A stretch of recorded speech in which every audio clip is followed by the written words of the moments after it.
কি আপনাদের বাচ্চা হারানো গিয়েছে? আচ্ছা আচ্ছা, আপনার বাসা কোথায়? আমার বাসা দেওয়াটা দেওয়াটা কোথায় এটা করে বলেন। কদিন দাদা। ও আচ্ছা আচ্ছা, আপনি কি হন? আমি মেয়ের বাবা। মেয়ের বাবা, আপনার নাম কি? আমার নাম মোহাম্মদ সোহেল মিয়া। আপনি কি করেন? আমি সাবকন্ট্রাক্টে জব করি। ও আচ্ছা আচ্ছা, আর আপনি কি হন? আম্মা কিভাবে বাচ্চা কিভাবে হারানো গেল? 3টার পরে থেকে হেল্প পাওয়া যায় না মেয়ে।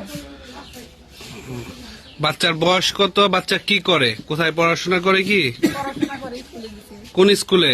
প্রাইমারি স্কুলে, প্রাইমারি স্কুলে। দেওয়াটা প্রাইমারি স্কুলে গেছি। বাচ্চার নাম কি? হাফিজা আচ্ছা, কোন শ্রেণী নিতে পারে? ওয়ানে বড় ওয়ানে বাচ্চার গায়ের রং কি? সামলা। আর পরনে কি ছিল? পরনে কিছু আসলে না, খালি ওর কালো একটা প্যান্ট কালো আছে। একটা পেন আর এলো কালো এক জোড়া জুতো। আপনারা কি কাউকে সন্দেহ করতেছেন? মানে আপনাদের কি কোনো ধরনের আছে?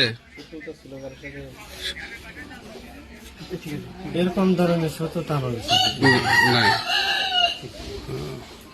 আচ্ছা, আপনারা কি চিন্তা করতেছেন? বাচ্চা কি হারানো গেছে না কিডন্যাপ হয়েছে? কি এন থেকে হারানি তো গেছে, এন থেকে কোন যাইবো বাচ্চা হেলা আচ্ছা এখানেই থাকার কথা তো।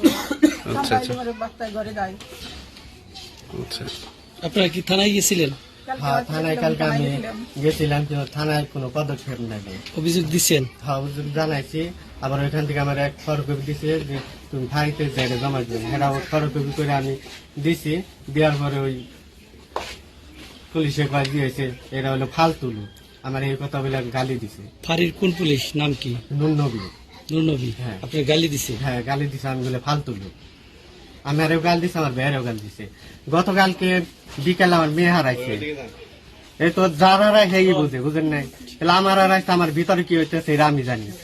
আমি তো যেরকম রাস্তার পাগল যেরকম করে তার চেয়ে বেশি আমার খারাপ লাগতেছে, কারণ আমার সন্তান হারাইছে। কারণ আমার কষ্ট আমি কেউ বিলিয়ে দেওয়ার চাচ্ছি না, কারণ আমার নিজের কষ্টটা আমি নিজে আমি করার চাচ্ছি। আমি কইছি দেখে আমার কয়ে যে আমি ফালতু লোক। এটা কোন জায়গাতে? দেওয়াটা ফাঁড়ির থেকে? দেওয়াটা ভারির থেকে বলছে। নাম কি বললেন? নুন নবী। আমার থানা মির্জাপুর, জেলা টাঙ্গাইল, ওয়ার্স ইউনিয়ন, গ্রাম বড়টিয়া। আইডি কার্ডে দেখা আমি বিশ্বাস করবো না। আমি পুরাই কম্পিউটার নিয়ে চাকরি করি, যেটা আমার আইডি কার্ড। তো গতকাল বিকাল 5টা আনুমানিক এই মুহূর্তে আমার ভাস্তি হারানো যায়। তো তাৎক্ষণিক তারে ঘটনাস্থলে খুঁজে পাওয়া না গেলে রাত 10টার সময় মির্জাপুর থানায় অবজেকশন দেওয়া হয়। ওই জায়গাতে একটা চিঠি লেখা হয়। ওই চিঠি লিখে আমার ভাই বাড়িতে আসে। বাড়িতে আসলে পরে সারা রাত কোনো খোঁজখবর নাই। ওই মুহূর্তে সকালবেলা আমি অফিসে চলে যাই। চলে যাওয়ার পরে আমরা সবাই খোঁজাখুঁজির অবস্থাতে তারপরে হঠাৎ 11টার দিক দিয়ে 10টা 11টা আনুমানিক এরকম হইব, তখন ফোন দিছে যে কাকা তুমি কোনে? আমি অফিসে।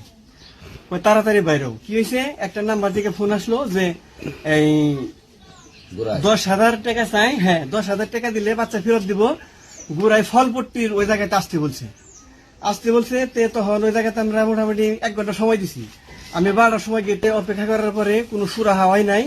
পরে আমার ছোট ভাই, একটা বাইশটা আমার নিজের ছেলে এবং কি আমার ওয়াইফ ওই জায়গাতে দাঁড়া করিয়া রাইখে তারপরে ওইখান থেকে আমার যে ভাইয়ের বাচ্চা হারানো গেছে ওর সাথে করে আমি থানা ফাঁড়িতে আসি। ফাঁড়িতে আসলে পরে তারপরে এই উনির নাম যেন কি নুননবী, আরেকটা অফিসার ছিল তার নাম আমি জানি না। ওই নুননবী স্যার কোন ফাঁড়ি? কোন ফাঁড়ি? কোন ফাঁড়ি? এই যে দেওহাটা ফাঁড়িতে ওই নুননবী স্যার সাথে একটা ছেলে। তখন উনি আমার বললো যে কি সমস্যা, কি যে এই সমস্যা। আমার বললাম যে কি হয়, আমার বাস্তি হয়। আমার ভাই তোর সহজ সরল। তারপরে অনেক কথা বললে আমার কই আমরা নাকি বন্ড। প্রথমে বন্ড বই আখ্যায়িত করলো এই নুননবী, আখ্যায়িত করলো। তারপর অবশেষে বুদ্ধি না পেয়ে তারপরে আমি কি করলাম, এই ত্রিপল লাইনে ফোন দিছি। পরে এই ত্রিপল লাইনে থেকে আমার নাম্বারটা এন্ট্রি করলো। এন্ট্রি করার পরে যখন ওদের কাছে জিডি হয়ে গেছে, তারপরে মনে করেন কি করলো, এই মির্জাপুর থানাতে এই ধরে দিল। পরে উনি এলা কি বলছে ওই কাছ থেকে জানি না।